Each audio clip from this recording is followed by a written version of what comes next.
Most people don't lose respect in one dramatic moment. They lose it the way water wears down stone, quietly, daily, in ways you don't notice until it's already done. At first, it's small. Someone reads your message and answers 3 hours later like your time is optional. A friend cancels last minute and says, "Sorry, something came up," with the emotional weight of a receipt. A coworker only calls when they need something.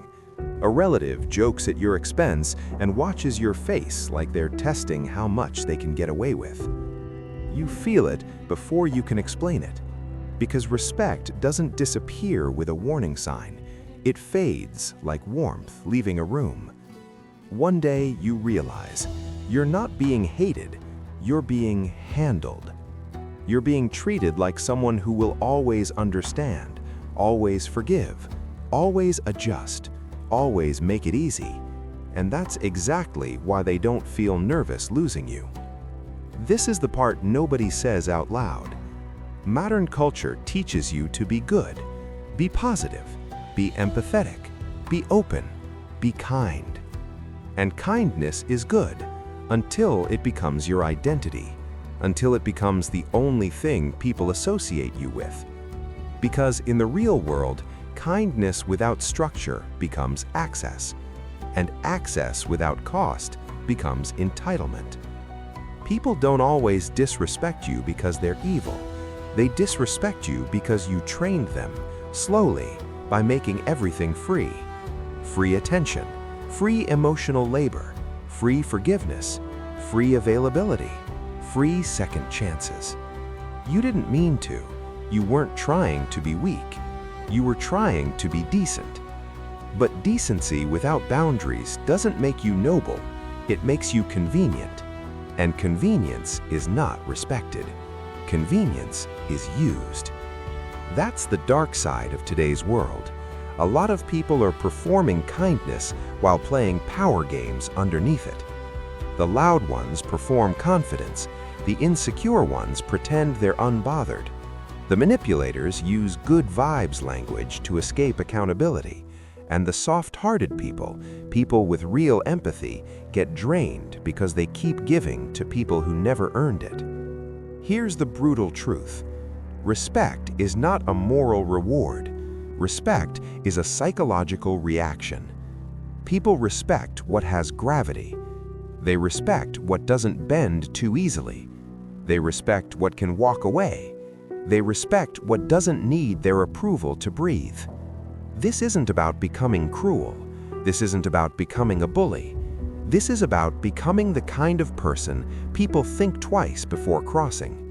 Not because you scream, not because you threaten, not because you prove yourself, but because you move in a way that signals something dangerous to the wrong person. With you, there is a cost to disrespect, a cost to wasting your time, a cost to treating you like background support. And when people sense cost, they become careful.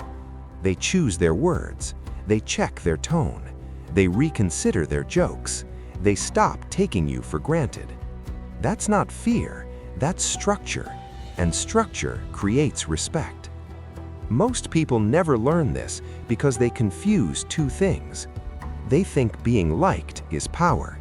They think being needed is security. They think always being available makes them valuable. It doesn't. Being liked makes you pleasant. Being needed makes you useful. Being available makes you reachable. But none of those guarantee respect. In fact, the more you chase those things, the more respect you lose because you signal dependence.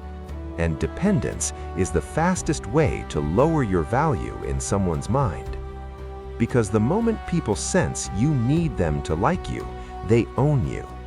They know you'll tolerate more. They know you'll explain more. They know you'll accept less. They know you'll keep the door open even when they wipe their shoes on your boundaries. So this series is not about confidence quotes. It's not about fake alpha performance. It's not about acting cold for attention. It's about quiet power. The kind of power you don't need to announce. the kind of power that makes people behave differently around you without knowing why. And the rules of quiet power are simple. You control access to you. You control what people know about you. You control your reactions. You control your standards. You control your energy. And when you control those, you control something deeper than outcomes. You control perception. And perception is what most people are really reacting to. They don't respect you because you deserve it. They respect you because your behavior teaches them what happens if they don't. This is a game most people pretend doesn't exist. They call it being mature to ignore disrespect. They call it being kind to keep showing up for people who don't show up for them. They call it being humble to stay small so others feel comfortable. But you already know what that creates. A life where you're constantly adjusting, constantly over-explaining, constantly tolerating, constantly trying to earn what should be automatic. So before we begin, you need one mental shift. Stop seeing respect as something you ask for. See it as something you build through consequences, patterns, and standards. And if you're ready for that shift, drop this line somewhere private, notes, journal, comments, wherever you want. I am done being easy to disrespect, because that is where the transformation begins. Chapter 1. Needy energy kills respect, and you don't even notice. Here's a rule that will offend soft-minded people and save your life at the same time. People don't respect what feels needy. They might like it, they might benefit from it, they might even praise it publicly, but deep down, they don't respect it. Because neediness signals one thing: you don't have options. And humans, whether they admit it or not, rank each other constantly based on invisible signals. Not money, not looks, not status alone. Signals. How you respond to silence, how you handle rejection, how you behave when someone pulls away, how quickly you panic when you feel access slipping. A person who is internally stable does not chase, they do not perform, they do not bargain for basic treatment. They adjust once, they clarify once, and if the pattern continues, they step back, quietly. That's what scares people the most. Not anger. Anger is emotional. Anger is noise. Anger proves they affected you. But calm withdrawal?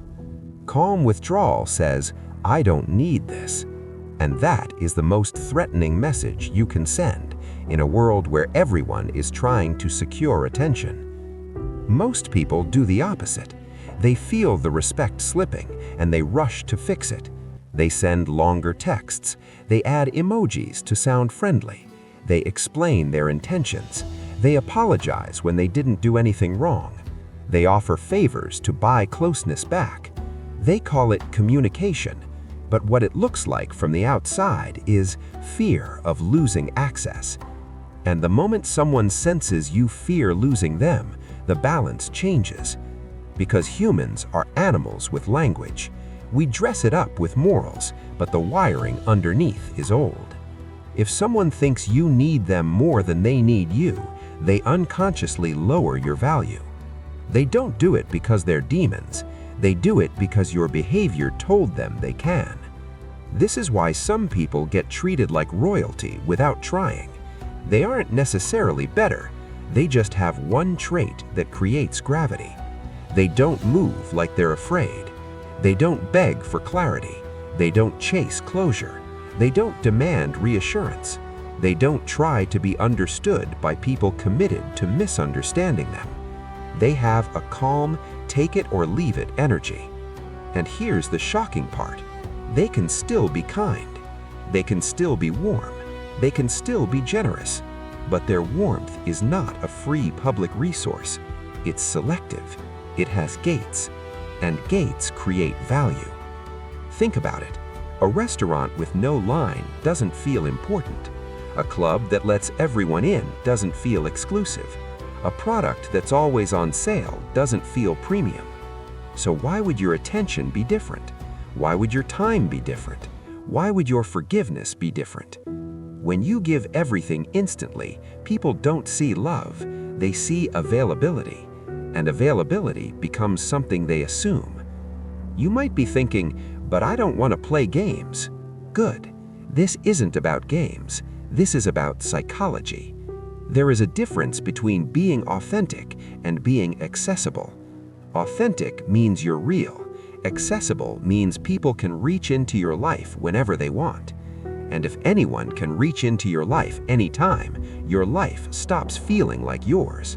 It becomes a public service. That's how respect dies. It dies when you become predictable in one way. You always stay. You always answer. You always return. You always forgive. I will tolerate imbalance to keep you. That message is poison to respect. Here's what quiet power looks like instead. You respond when you can, not when you're summoned. You explain only when it serves you, not to calm someone's opinion of you. You decline things that don't match your standards, even if it costs you temporary attention. You don't negotiate basic respect. You don't chase people who enjoy watching you chase. This is not arrogance, this is self-possession. And self-possession is rare. That rarity is exactly why it's respected. If you want people to stop treating you like an option, you have to stop acting like you need to be chosen. You have to stop behaving as if being liked is oxygen. Because the more you need approval, the more controllable you become. And the more controllable you become, the less people respect you. So let me give you a principle you can apply today. Never let someone's inconsistency turn you into a negotiator. If they respond sometimes and disappear sometimes, don't write paragraphs. Don't ask, did I do something?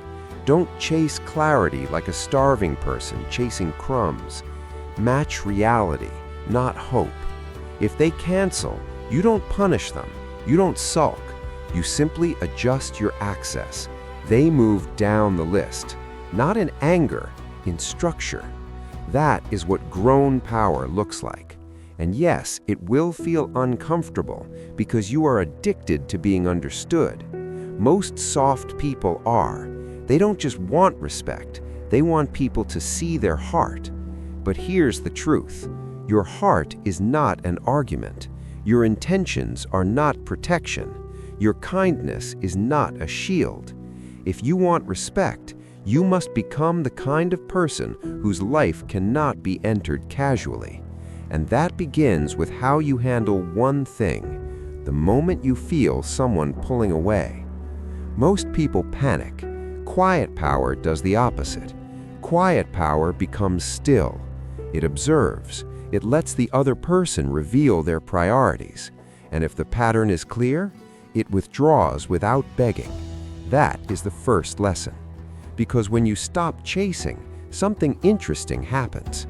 The people who only valued your availability disappear, and the people who value your presence begin to approach you differently. Not because you became mean, because you became rare, and rare things are handled with care. Chapter 2: The Psychology of Walking Away. Why options create respect and desperation destroys it. There is one move that instantly separates the respected from the ignored. It's not confidence, it's not intelligence, it's not dominance. It's the ability to walk away without announcing it. Most people think walking away is dramatic. They imagine slammed doors, final speeches, emotional ultimatums. That's not walking away. That's performing pain. Real walking away is quiet, almost boring, and psychologically devastating to the wrong person. Because it sends a message words never could. My life continues without you. And that message hits the human nervous system harder than anger ever will. Here's why. Humans do not respect attachment. They respect optionality. They respect people who are not trapped, people who are not cornered, people who are not emotionally hostage to outcomes. The moment someone senses that you cannot leave, you lose leverage. Not because they hate you, because your value becomes fixed, predictable, safe to neglect. This is one of the oldest power dynamics in human behavior. The person who needs the outcome less controls the interaction, always. The one who fears loss adjusts. The one who doesn't becomes the reference point. And most people accidentally train others to disrespect them by reacting the same way every time. They chase when attention drops. They negotiate when standards are crossed. They stay when things feel wrong. Not because they are weak, but because they are afraid of emptiness, afraid of silence, afraid of being alone with their thoughts, afraid of not being chosen. So they cling. And clinging kills respect faster than failure ever could. Because clinging communicates one thing very clearly: I have nowhere else to go. And nothing makes a human mind relax its standards faster than knowing you'll stay no matter what. This is why some people treat others horribly and still never get abandoned. Not because they're powerful, but because the other person trained them that there is no consequence. Walking away done correctly is not punishment, it is self-alignment. You're not trying to teach them a lesson. You're not trying to provoke regret. You're simply refusing to live in a position that requires you to shrink. And here's the uncomfortable truth most people avoid. You don't need to announce your departure for it to be felt. In fact, announcing it weakens it. When you say, "I'm done, you lost me, you'll regret this," you are still emotionally negotiating. You are still asking to be seen. Quiet power does not explain exits. It creates absence. And absence forces reflection. Think about it. When someone argues with you, your mind stays busy. When someone insults you, you defend yourself. When someone blocks you dramatically, you label them immature.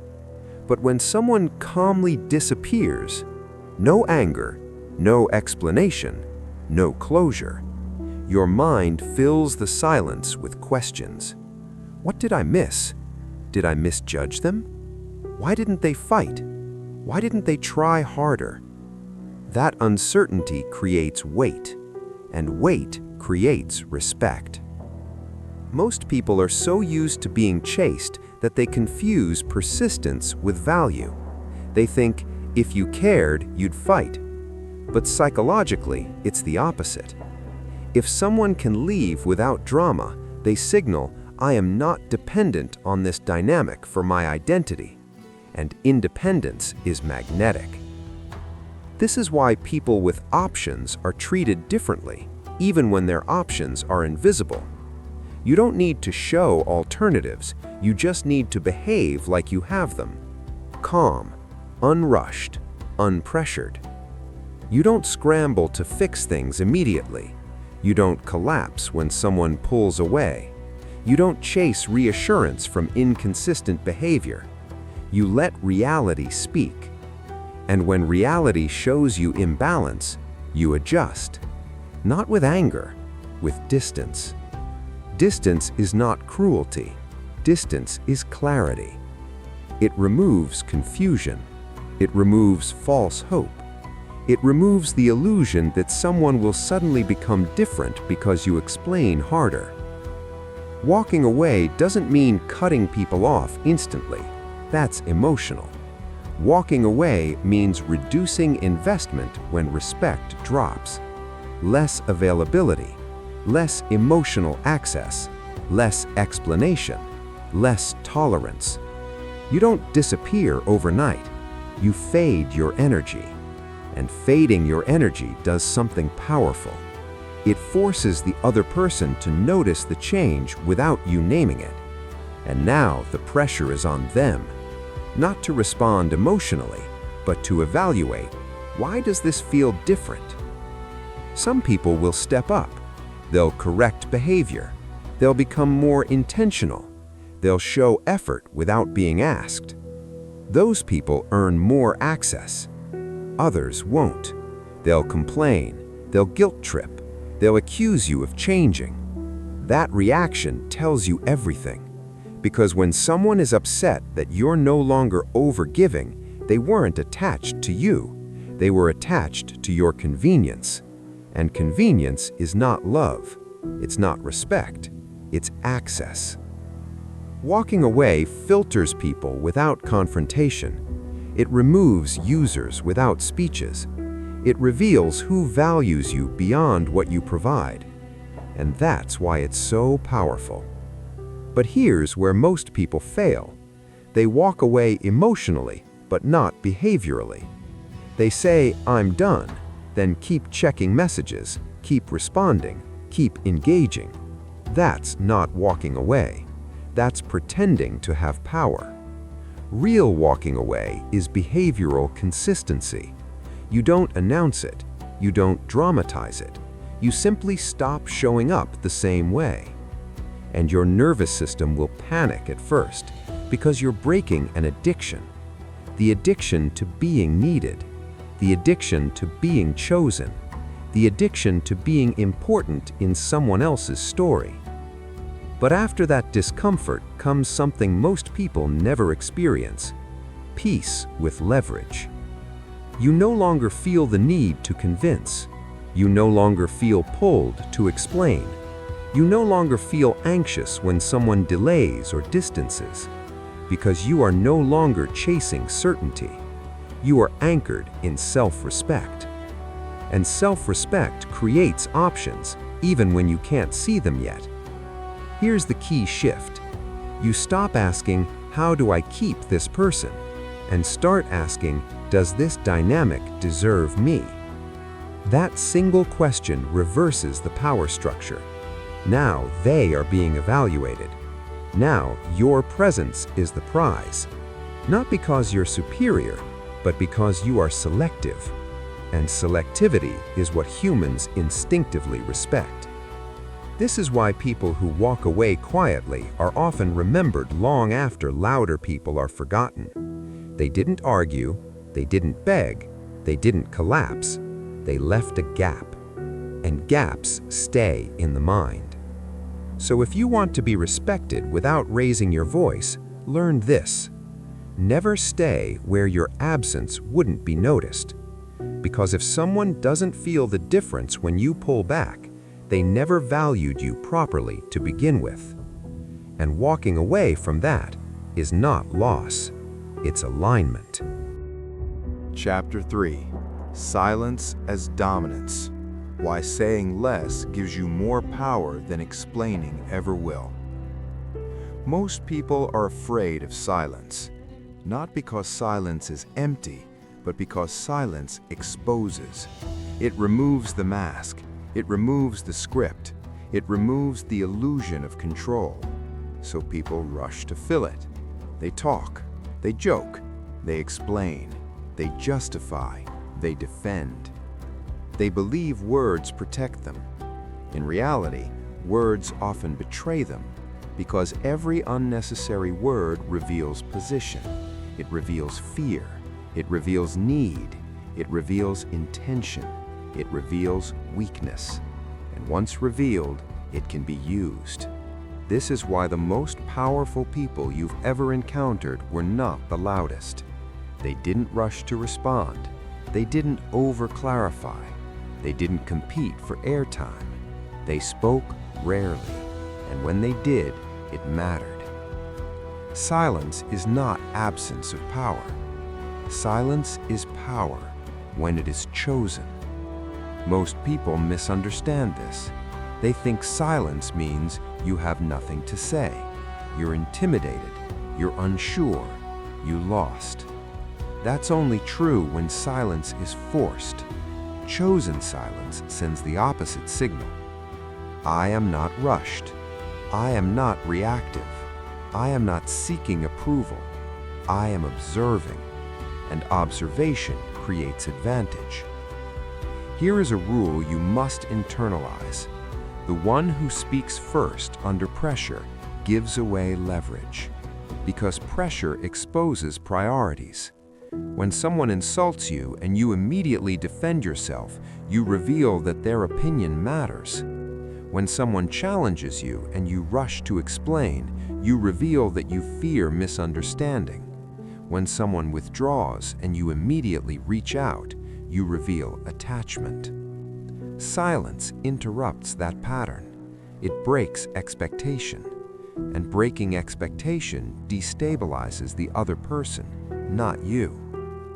When you don't react the way people expect, their mind fills the gap. They start questioning themselves. Did I go too far? Did I miscalculate? Why aren't they responding? That uncertainty creates internal pressure, and pressure shifts power. Most manipulators rely on predictable reactions. They poke, they provoke, they say something slightly disrespectful and wait. They are not listening to your words, they are watching your nervous system. Do you laugh nervously? Do you rush to soften? Do you explain yourself? Or do you pause? That pause tells them everything, because silence forces people to confront their own behavior, and most people hate that. They would rather argue with you than sit with uncertainty. That's why silence often makes people talk more.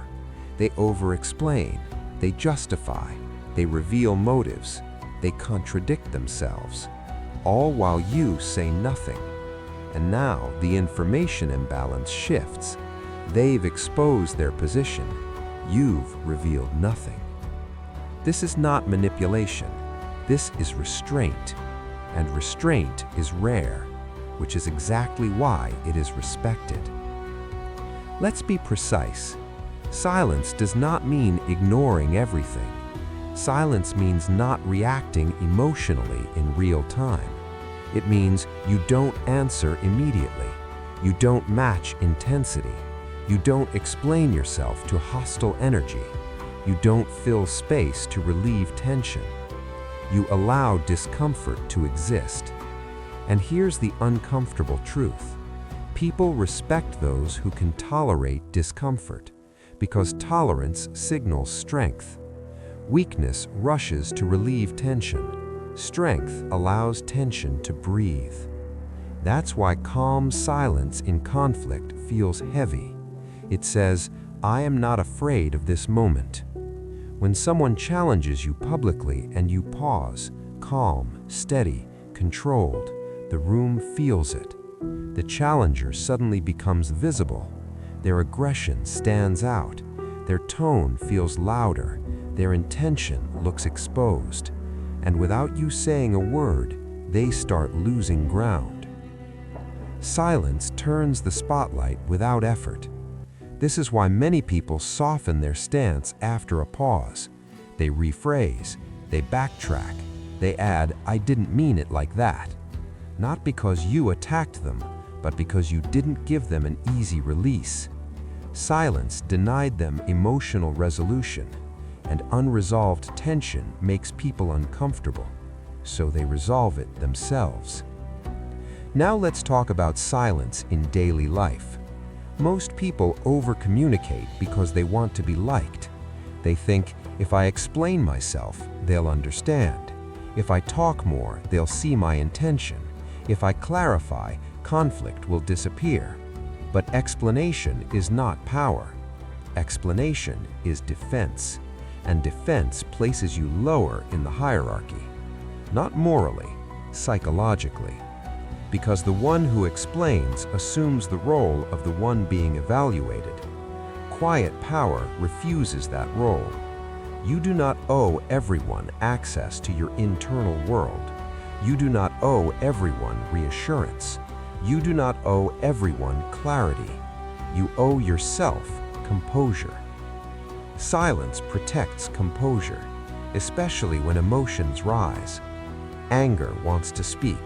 Ego wants to correct. Fear wants to justify. Silence denies them the wheel. Instead of reacting, you pause, you breathe, you choose. That gap between stimulus and response is where dominance lives. Because whoever controls their response controls the interaction. Over time, people begin to associate you with something dangerous, unpredictability. Not chaos, control. They never know exactly how you'll respond, but they know you won't overreact. That combination creates caution, and caution creates respect. People stop poking you casually. They stop joking carelessly. They stop assuming emotional access, because silence trained them. Not lectures, not boundary speeches, patterns. This is why silence must be consistent. If you're silent one day and emotional the next, it loses effect. But if your restraint is stable, people adapt. They speak more carefully around you. They hesitate before provoking. They sense depth they can't access easily. And humans respect depth, because depth suggests strength they cannot measure. Let me give you a rule that will change how you move. If speaking does not improve your position, remain silent. Not forever, not coldly, strategically. You speak when your words change the outcome. Your words clarify authority. Your words close a loop. You do not speak to relieve anxiety, to prove worth, to explain feelings to people who don't respect them. Silence is not emptiness. It is a closed door, and people behave differently around closed doors. They knock, they wait, they reconsider. That is dominance without noise. And once you master silence, something else changes. Your words gain weight, because they are no longer cheap. When you speak rarely, people listen. When you speak deliberately, people remember. When you speak calmly, people feel authority, even if they disagree. This is the paradox. The less you talk, the more your presence expands. And in human dynamics, presence outweighs argument. So don't fear silence. Fear being readable. Fear being predictable. Fear giving away leverage with unnecessary words. Silence, when chosen, is not passive. It is controlled. And control is the foundation of respect. Chapter 4. The Invisible Line. How to create boundaries without announcing them. Respect is not created by being nice. That's the lie people repeat because it feels safe. Respect is created by a line, not a loud line, not a dramatic line, not a list of rules you announce to the world, a line that is felt. Most people never build this line. They tolerate jokes that sting. They accept tones that feel off. They allow small dismissals to pass to keep peace. And every time they let it slide, they teach others something dangerous. There is no cost here. Where there is no cost, there is no respect. People don't need to hate you to disrespect you. They only need to know you won't respond. And response does not mean arguing. It means consequence. Machiavelli understood this centuries ago. People learn from outcomes, not explanations. You can explain your boundaries 1,000 times, but if nothing changes after they're crossed, your words mean nothing. An invisible line works differently. It does not rely on speeches. It relies on pattern disruption. Here's how it actually works. You decide internally what is unacceptable to you. Not what you can tolerate, not what you've tolerated before, what crosses your dignity. Mockery disguised as humor, passive-aggressive comments, public disrespect, dismissive tone, repeated inconsistency. Once you're clear on that, the rule is simple. The moment the line is crossed, your behavior changes. Not tomorrow, not later, not after you calm down. In the moment. Your face tightens, your energy cools, your words shorten or disappear. You do not explain, you do not attack, you do not overreact. You withdraw access. This is where most people fail. They think boundaries must be announced. I don't like when you talk to me like that. You crossed a line. That hurt my feelings. Sometimes that works. Often it doesn't. Because people who disrespect you already know they're crossing something. They're testing. And tests are not passed with explanations. They're passed with consequences.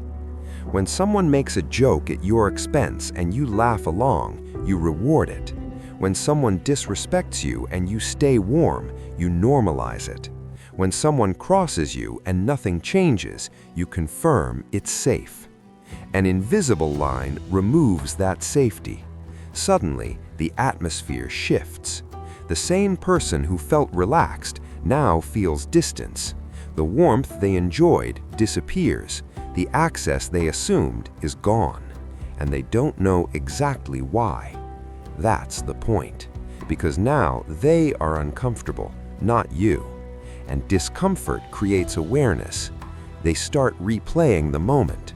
Did I go too far? Did I say something wrong? Why does this feel different? You didn't accuse, you didn't argue, you didn't escalate. You changed the terms. That's power. Invisible lines work because humans are extremely sensitive to social energy. More than words, more than logic, energy tells the truth faster.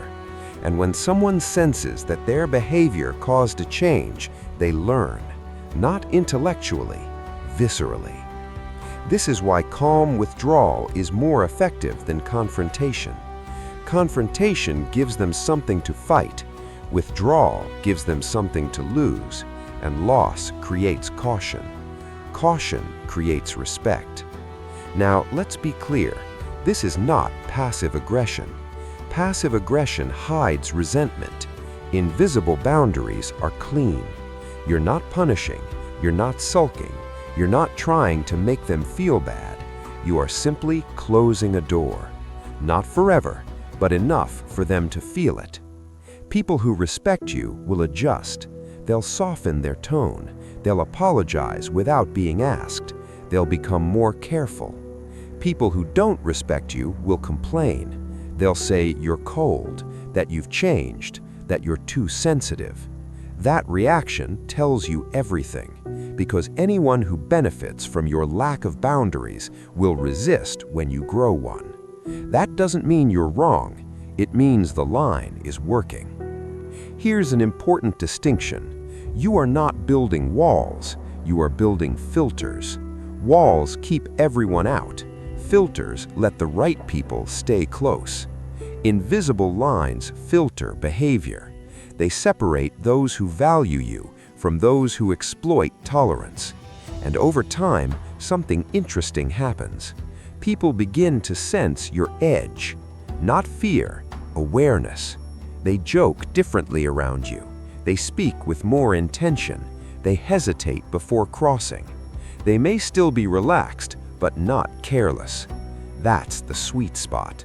You're not aggressive, you're not hostile, you're not safe to disrespect. And that is exactly what most people lack. They confuse kindness with openness. They confuse understanding with tolerance. They confuse patience with permission. Invisible lines correct that confusion, without noise, without drama, without explanation. This also protects your energy.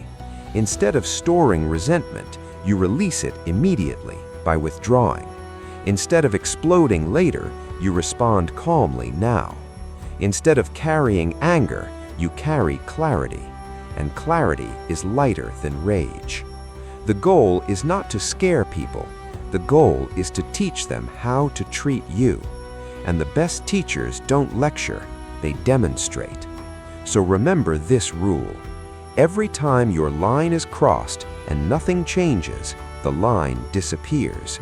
But every time your line is crossed and access changes, the line strengthens. And soon, you won't need to enforce it often, because people will feel it before they touch it. That's when respect becomes automatic.